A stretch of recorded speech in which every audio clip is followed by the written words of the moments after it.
Welcome to another episode of the Plutus Awards Podcast. Our community is filled with hundreds of stories from creators and entrepreneurs just like you.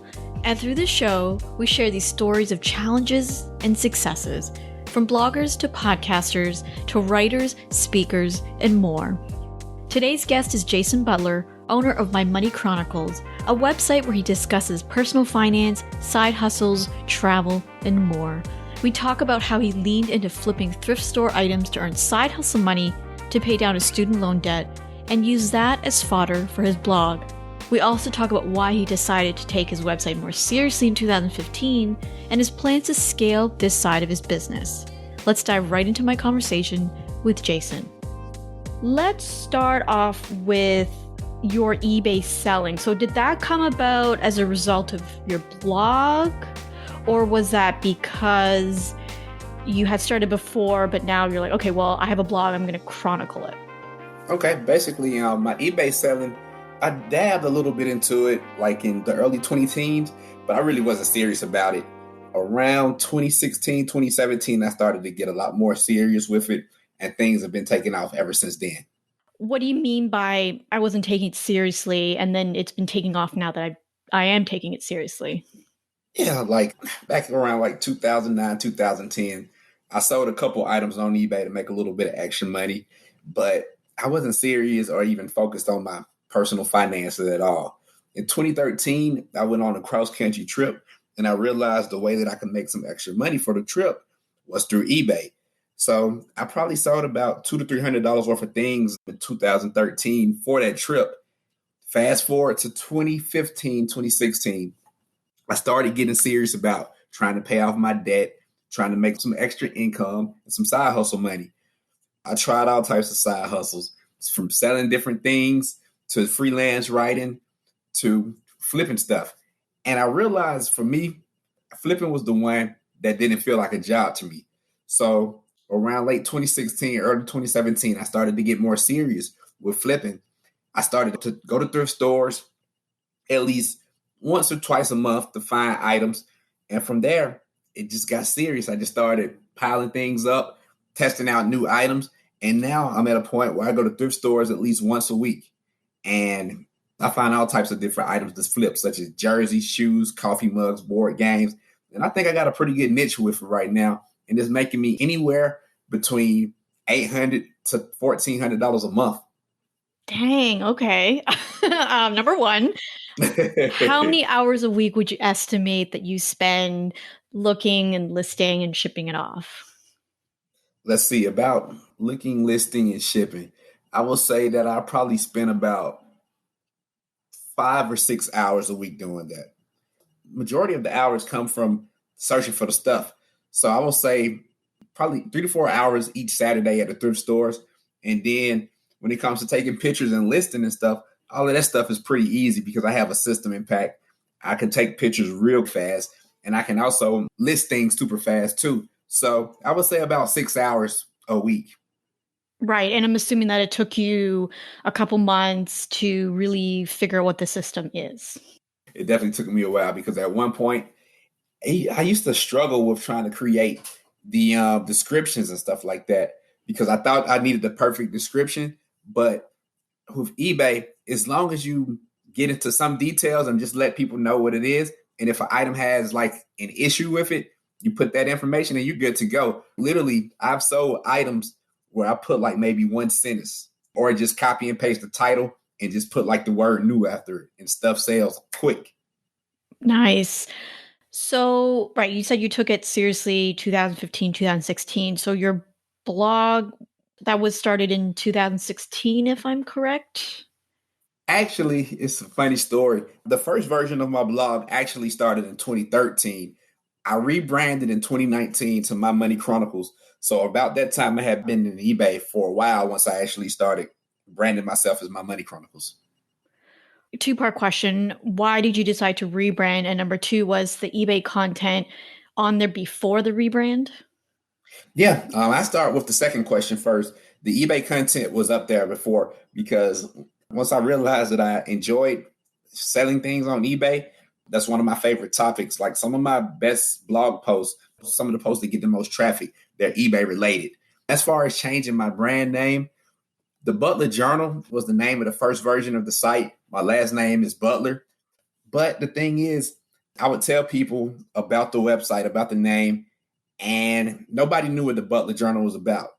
Multiple people thought it was a newspaper. People thought it was something that had to do with me. And I rebranded because if you tell somebody the name of a website or the name of a brand is My Money Chronicles, instantly you know that you're talking about somebody's money story. And as I started to focus on SEO and search traffic, I just realized that My Money Chronicles would be a better way to go than to stay as Butler Journal. Okay, that's really interesting that you started focusing SEO and all of that. Was that deliberate? Like, are you trying to monetize your blog? Yeah, like the crazy thing is, like I've been monetizing, I would say a little bit ever since 2015. But part of me rebranding was to make more money as well with it. And it took me a while to get focused on SEO. But now that I've gotten focused with the SEO, I definitely understand basically what to write now. Because back in the day, I used to just write posts about whatever I wanted. And to be honest, people weren't reading that. People weren't searching for it. I know a lot of different best practices now when it comes to blogging. So I try to make sure that all of my posts are up to par. And one way to make sure that everything was up to par was to do the rebrand. I'm curious about the journey, I guess, so to speak, with your eBay content or your blog posts from before the rebrand to after the rebrand when you got a bit more serious with SEO. How would you say your content has changed in relation to your eBay stuff? Woo, the content has definitely changed for the better. Literally back in the day, I would do posts that were like maybe 300, 400, or 500 words. I wouldn't get into that many details about the eBay stuff. Now, majority of my posts are at least 1,200 words. A lot of the eBay posts are close to 2,000 words. I get into details about them. I explain a lot more than what I used to. And I also make sure that I have links to other eBay posts so that if somebody sees this post, they'll automatically go to another post if they click on the link. So it has gotten much better. My site is kind of like a roadmap now. If you just keep clicking, it's all intertwined and connected. Got it. And have you had much audience feedback in particular to your eBay posts or content? For sure. At one point, my eBay posts, I can't remember the number, but it was like my best Pinterest pin back in the day. Like it was getting probably about 5,000 or 6,000 views per month just off Pinterest. And that was growing. Like literally, it was going all the way up until something happened with Pinterest. And that's a whole nother story right there. But now it still gets I get a lot of traffic with that post via SEO now. Like a lot of people type in 100 things to sell on eBay and my post is on the first page. It'll pop up. And I'm really curious because I follow you on Instagram and I see your stories and posts about the things that you list and sold. What's the feedback that you get there from that? People ask me all types of questions. A lot of people are interested in doing it, but they don't know where to start. So I basically just tell people, just start with what you know. You go to the thrift stores, go to the yard sales, find items that you know, and then from there, start listing. You can ask me any questions if you like struggling when it comes to listing. And also I tell people, if you don't know what to sell, just follow the page. Just basically look at what I'm selling and do the same thing, because at the end of the day, there's money to be made. And I know I'm not the smartest person out there, but if I can do this thing and make some decent amount of money on the side, you can too.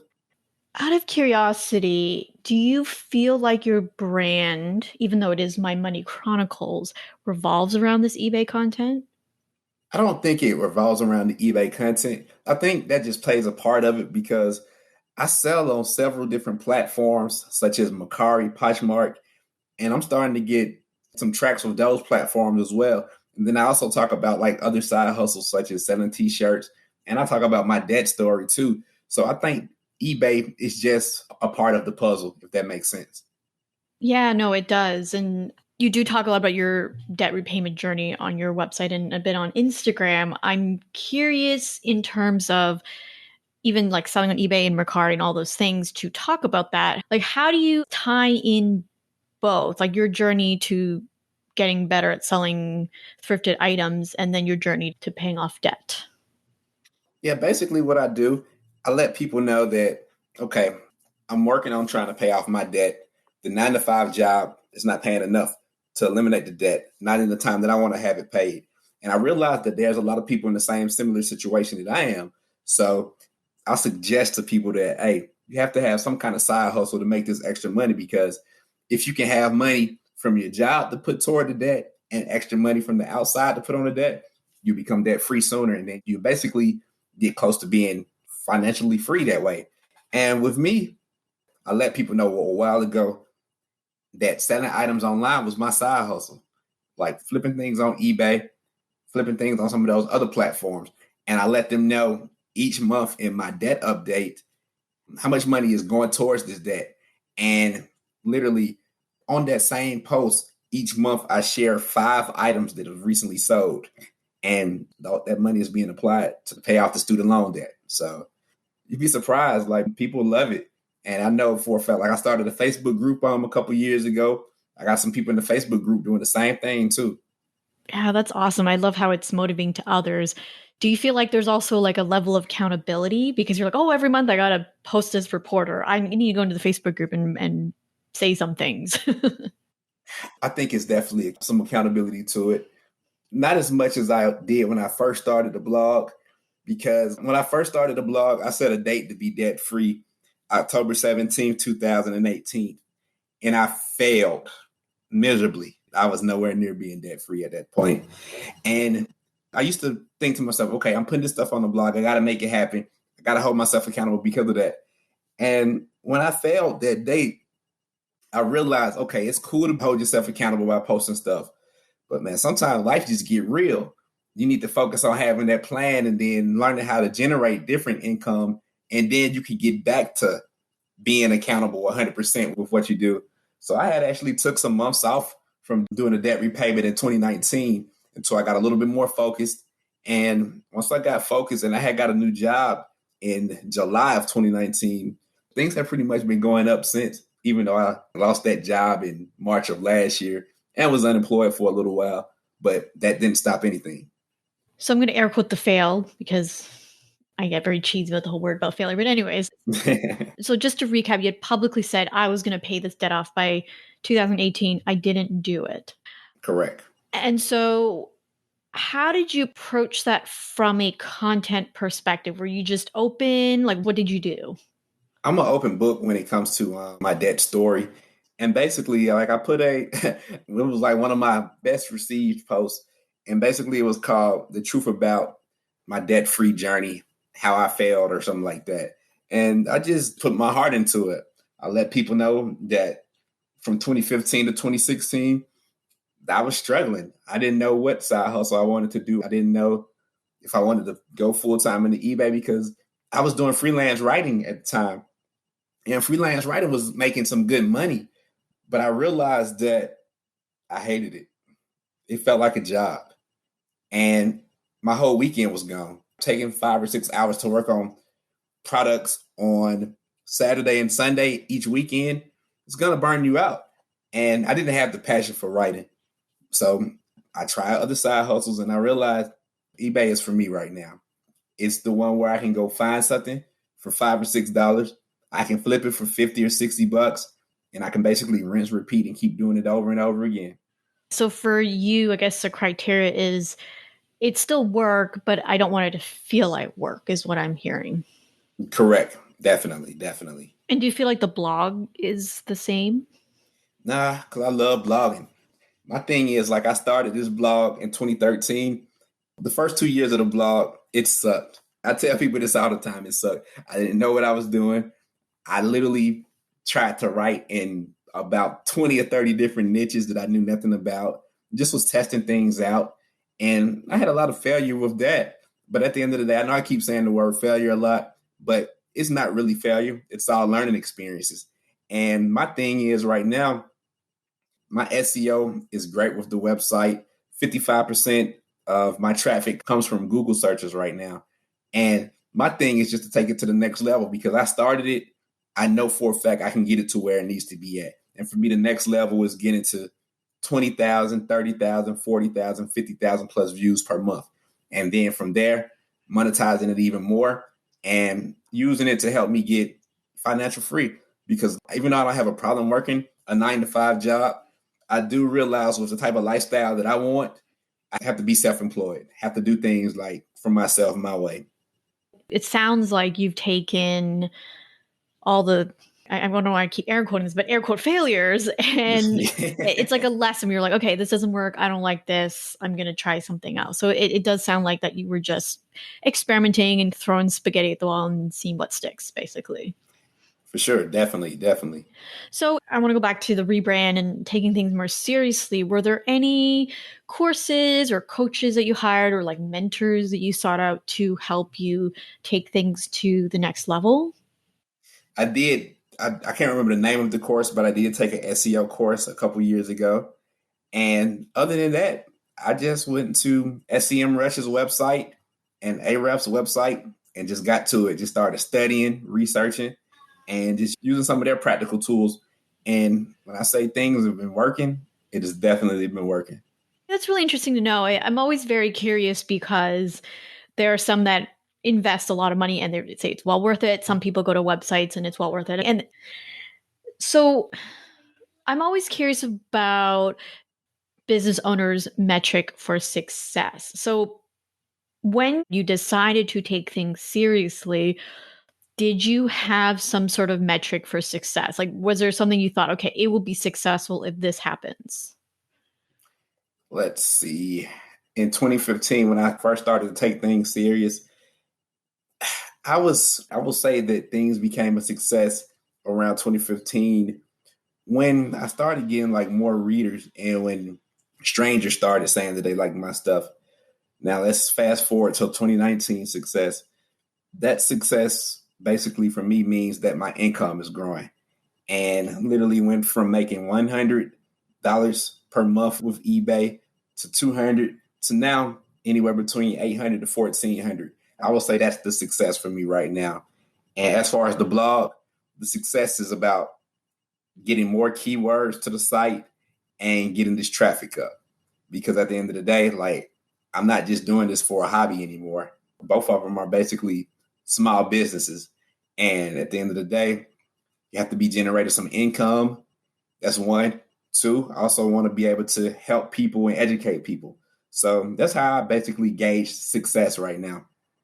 Yeah. Speaking of two small businesses, I know you 5 hours a week is for your flipping business, but what about your blog? And if it's like a lot of time, how do you juggle that with a 9-to-5? The crazy thing is last year was a heck of a year. Pandemic, everything happened, being quarantined, and also lost my job. I had a chance to do a lot of research and stuff like that. Just trying to think about what the next steps with the blog. If I want to continue going, if I want to try to sell it, if I want to just quit cold turkey. And I realized that to get to the next level, you got to outsource stuff. So hired a couple writers and also have a VA. And that helped me a lot, a whole lot. So I don't write as much as I used to. I literally just send my writers the topic and the outline of what I want them to write about. They get it back to me within a few days. I edit it, add my links in, and then I post it. Back in the day, it would consist of me writing after work on the weekends. And at the end of the day, there's just not enough time to do everything. So things went great once I started outsourcing. And that's something that I'm still doing to this day.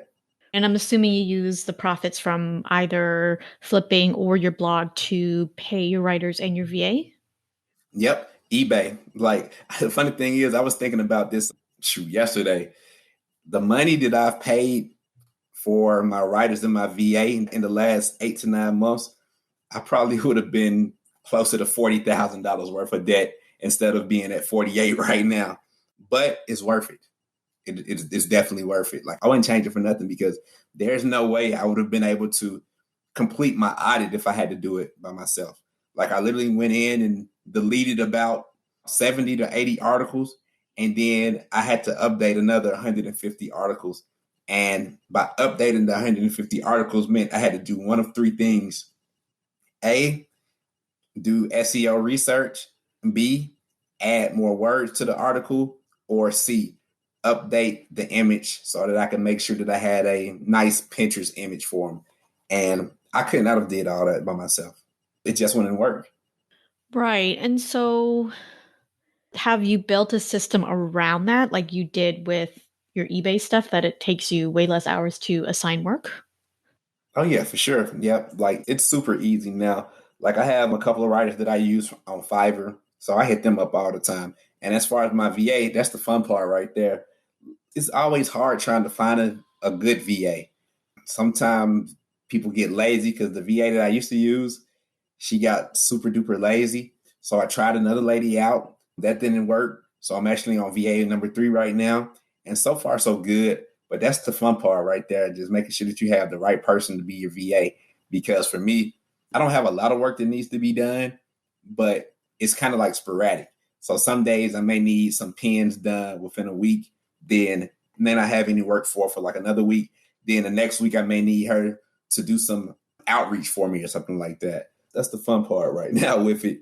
And I'm getting better with everything. Like I'm using Asana. So that's definitely helped out. And then I also have them clock in and clock out using the Clockify platform. And I'm going to assume that these are all based on like trial and error. You're just doing some online searches and figure out what will work best. Yep, definitely. Yeah. Well, I mean, it sounds like in just throughout our entire conversation, it was like, okay, I'm kind of dabbling to now I'm taking it serious. I want to figure out what works and what doesn't. So, okay, I guess it's a 2-part question again. 1, where do you hope your flipping business to be in 5 years? And number 2, where do you hope your blog to be in 5 years? Let's see, in 5 years, the flipping business will probably be something that I'm doing on the side still. It may be full time. It may not be, because for me, eBay is not the end goal. It's just like for right now, for me, to be honest. Like I love it, but at the end of the day, like I want to do a lot of traveling. And for me to travel, it would be hard to like do eBay while I'm traveling for like months at a time. So I know for a fact I won't be able to do that. But right now it's extra money. And my debt has never went down as fast as it's going right now. So for the foreseeable future, the eBay business will still be going. As far as 5 years from now, I'll probably still be doing it on the side, but probably won't be doing it as big in the series as I am right now. As far as the website, 1 or 2 things is going to happen with the website.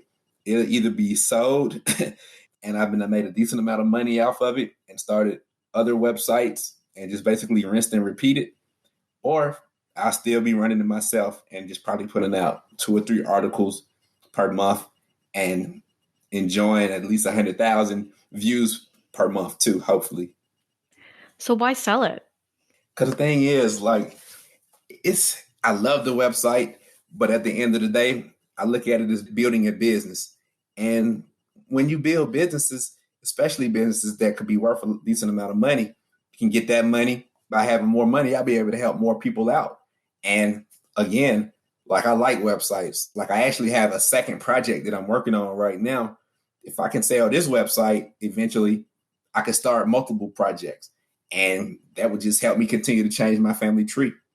So it sounds like the point would be in your current and future endeavors is to find ways to help people, whether or not that's through My Money Chronicles or other websites. Correct. Because I definitely want to help my family and friends and just show them things and help them experience things we haven't always been able to experience. Because like for me, I've been a go-getter for years. I've done a lot of traveling and I do a lot of stuff because I believe that I can and I make sure that it happens. I have family members that haven't been out the country or family members that haven't been to like baseball games across the country. I want to be able to like show people different stuff like that. Just for example, my mom never been to Las Vegas. I want to take her to Las Vegas one of these days so that she can say that she's been on the strip and won some money or at least gamble. So people may think it's just for me, but it's not. Like I want to be able to give back and help other people as well. Hi, Plutus friends. It's Sherry Ann again from the Plutus team, and it's time for the second clue of our podcast hunt in celebration of our upcoming Plutus Impact Summit. If you haven't yet signed up, the summit is free and will be virtual on July 23rd and 24th. Even if you cannot experience it live, by registering, you'll have access to all the great replays. Now, all the answers for the podcast hunt can be found online, starting with our website. We will randomly pick a winner for a $100 Amazon gift card and announce them during the summit. To enter, click on the link in our show notes and complete the required activities along with submitting your answer. This week's Plutus Award Podcast Hunt question is: which Plutus Foundation board members have previously hosted the Plutus Awards? Good luck, everyone, and we look forward to seeing you at the Plutus Impact Summit.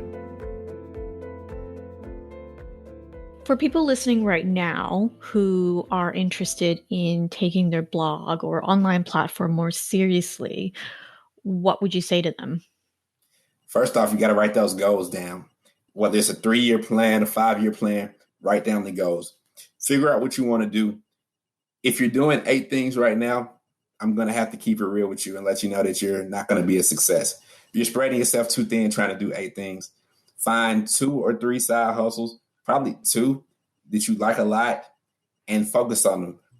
My 2 was eBay and the website. And once I stopped trying to do everything and put my focus in 2 things, I've been able to see growth. And that's what people can do if they're interested in getting started. But they definitely need to write things down first and figure out a plan, like what do they want to be, and get started with the blog. And to be honest, blogging is not for everybody. If you find yourself 6 months, you don't like it, it feels like a job or something to you, quit and try something else. I love that. Well, thank you so much, Jason. Where can everyone find you online? You guys can find me on Instagram at My Money Chronicles. I'm on Twitter at Money_Chronicle. And I'm also on Facebook at My Money Chronicles, The Inner Circle. And that's the name of my Facebook group. I hope you enjoyed today's episode. Let's take a look at some lessons we can learn from my conversation with Jason. Lesson number 1, work on getting good systems in place. For Jason, he has his eBay and thrift store flipping stuff down to a T. And the great thing is he doesn't have to spend hours upon hours every week to maintain that business. So whether you're growing your business, just starting it, or you're at a fairly good place with it, getting good systems is going to help you be that much more efficient. Lesson number 2 is to incorporate SEO or other tactics to take your business website to the next level is really key. For Jason, he decided to experiment with what works and what doesn't, and you can take the same approach in yours as well. So as you see your Google search rankings climb higher or more visitors coming, then that's a pretty good indication that something's working and you can keep going. Lesson number 3 is to make an exit plan, even if you don't end up using it. So for Jason, he really likes his website right now, but he does have plans to eventually sell it, or at least prepare the website in a way where he can sell it if he wants to, right? He also has plans to end his side hustle one day. It is not a permanent solution. And so making an exit plan is a great way to help you if you decide one day you don't want your business anymore, or that is your strategy to make money by selling websites or selling businesses. That's it for today. Thank you so much for listening to the Plutus Awards Podcast. If you're interested in collaborating with other financial bloggers, podcasters, influencers, and more to chat about your work, interests, ask and answer questions, come join our Facebook community. Search for Plutus Community in the search bar or head to facebook.com/groups/Plutus Community. We hope to see you there and get a chance to see you and your amazing work.